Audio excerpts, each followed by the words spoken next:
जो मनुष्य फुलवाड़ी लगाते हैं वे पुष्पक विमान से यात्रा करते हैं। देव मंदिर बनाने वाले उस मार्ग पर घर के भीतर क्रीड़ा करते हैं। जो यतियों के आश्रम पर निर्माण करते हैं और अनाथों के लिए घर बनवाते हैं, वे भी घर के भीतर क्रीड़ा करते हैं।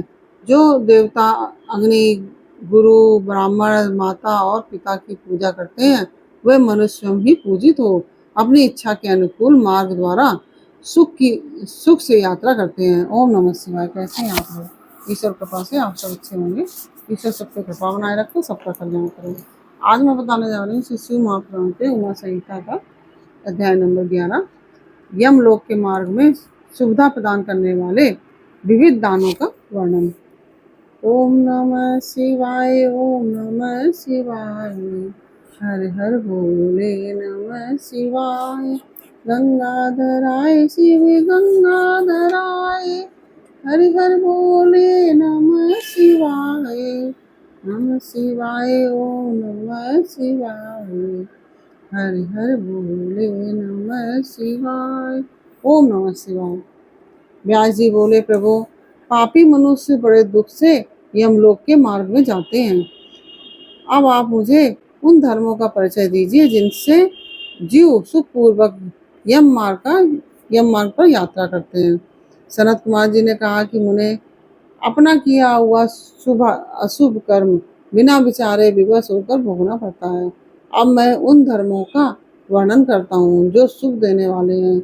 इस लोक में जो श्रेष्ठ कर्म करने वाले कोमल चित्र और दयालु पुरुष हैं, वे भयंकर यम मार्ग पर सुख से यात्रा करते हैं।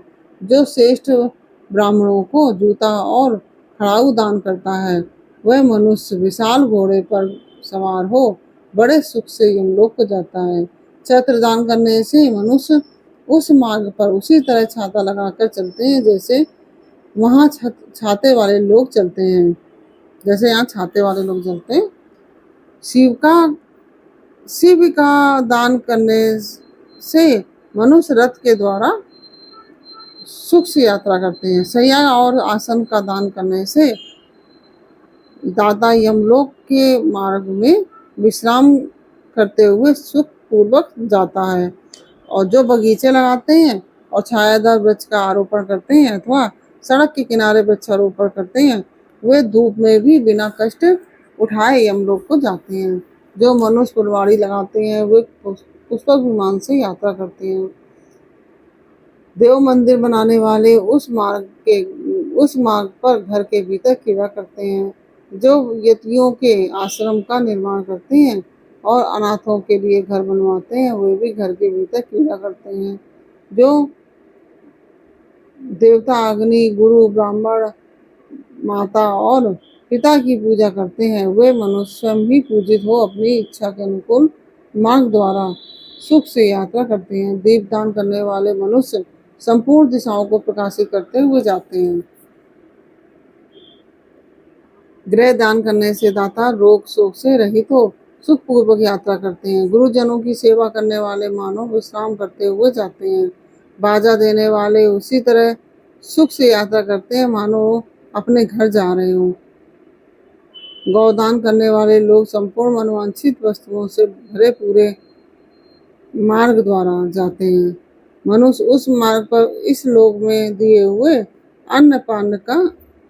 अन्नपान को भी पाता है। जो किसी को पैर धोने के लिए जल देता है, वह ऐसे मार्ग से जाता है जहाँ जल की सुविधा हो। जो आदरणीय पुरुषों के पैरों में उपटन लगाता है, वह घोड़े की पीठ पर बैठकर यात्रा करता है। व्यास जी जो पाद अभ्यंग यानी कि अंगराग, दीपक, अन्न और घर दान करता है, उसके पास यमराज कभी नहीं जाते। सुवर्ण और रत्न का दान करने से मनुष्य दुर्गम कष्टों से और स्थानों को लांघता हुआ जाता है। दुर्गम संकटों और स्थानों को लांघता हुआ जाता है। गाड़ी ढोने वाले बैल और फूलों की माला दान करने से दाता सुख पूर्वक यमलोक में जाता है। इस तरह दानों से मनुष्य सुखपूर्वक यमलोक की यात्रा करते हैं और स्वर्ग में सदा भांति भांति के भोग पाते हैं। सब दानों में अन्नदान को ही उत्तम बताया गया है, क्योंकि यह तत्काल तृप्ति प्रदान करने वाला है, मन को प्रिय लगने वाला तथा बल और बुद्धि को बढ़ाने वाला है। मुनि श्रेष्ठ, अन्नदान के समान दूसरा कोई दान नहीं है, क्योंकि अन्न से ही प्राणी उत्पन्न होते हैं और अन्न के अभाव में मर जाते हैं। अतएव अन्नदान से महान पुण्य बताया गया है, क्योंकि अन्न के बिना भूख की आग से तप्त हुए समस्त प्राणी मर जाते हैं। अतः अन्न की ही सब लोग प्रशंसा करते हैं, क्योंकि अन्न में ही सब कुछ प्रतिष्ठित है। अन्न के समान दान ना तो हुआ है ना होगा। मुने, यह संपूर्ण जगत अन्न से ही धारण किया जाता है। लोक में अन्न को बलकारक बताया गया है, क्योंकि अन्न में ही प्राण प्रतिष्ठित है। प्राप्त हुए अन्न की कभी निंदा न करें, न किसी तरह उसे फेंके ही। कुत्ते और चांडाल के लिए भी किया हुआ अन्नदान कभी नष्ट नहीं होता। जो मनुष्य थके मांदे और अपरिचित पथिक को अन्न देता है और देते समय कष्ट का अनुभव नहीं करता, वह समृद्धि का भागी होता है। महामुने, जो देवताओं, पितरों, ब्राह्मणों और अतिथियों को अन्न से तृप्त करता है, उसे महान पुण्य फल की प्राप्ति होती है।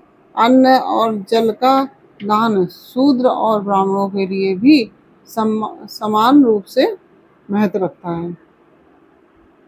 अन्न की इच्छा वाले पुरुष से उसका गोत्र, शाखा, स्वाध्याय और देश नहीं पूछना चाहिए। अन्न साक्षात ब्रह्मा है, अन्न साक्षात विष्णु और शिव है, इसलिए अन्न के समान दान ना हुआ है ना होगा। जो पहले बड़ा भारी पाप करके भी पीछे अन्न का दान करने वाला हो जाता है, वह सब पापों से मुक्त होकर स्वर्गलोक में जाता है। अन्न, जल, घोड़ा, गौ, वस्त्र, शैया, छत्र और आसन, इन 8 वस्तुओं के दान यमलोक के लिए उत्तम माने गए हैं। इस प्रकार दान विशेष से मनुष्य विमान पर बैठकर धर्मराज के नगर में जाता है, इसलिए सबको दान करना चाहिए। महामुने,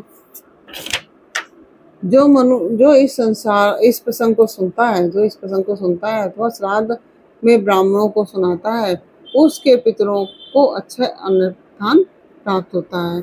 इस प्रकार से यह अध्याय पूर्ण हुआ। यह अध्याय आपको कैसा लगा, यह मुझे कमेंट बॉक्स में अवश्य बताइए। अच्छा लगा तो वीडियो को लाइक शेयर अवश्य कीजिए। कमेंट में ओम नमः शिवाय अवश्य लिखिए। फिर मिलते हैं आपसे अगले अध्याय के साथ अगले वीडियो में। तब तक के लिए ओम नमः शिवाय। राधे राधे।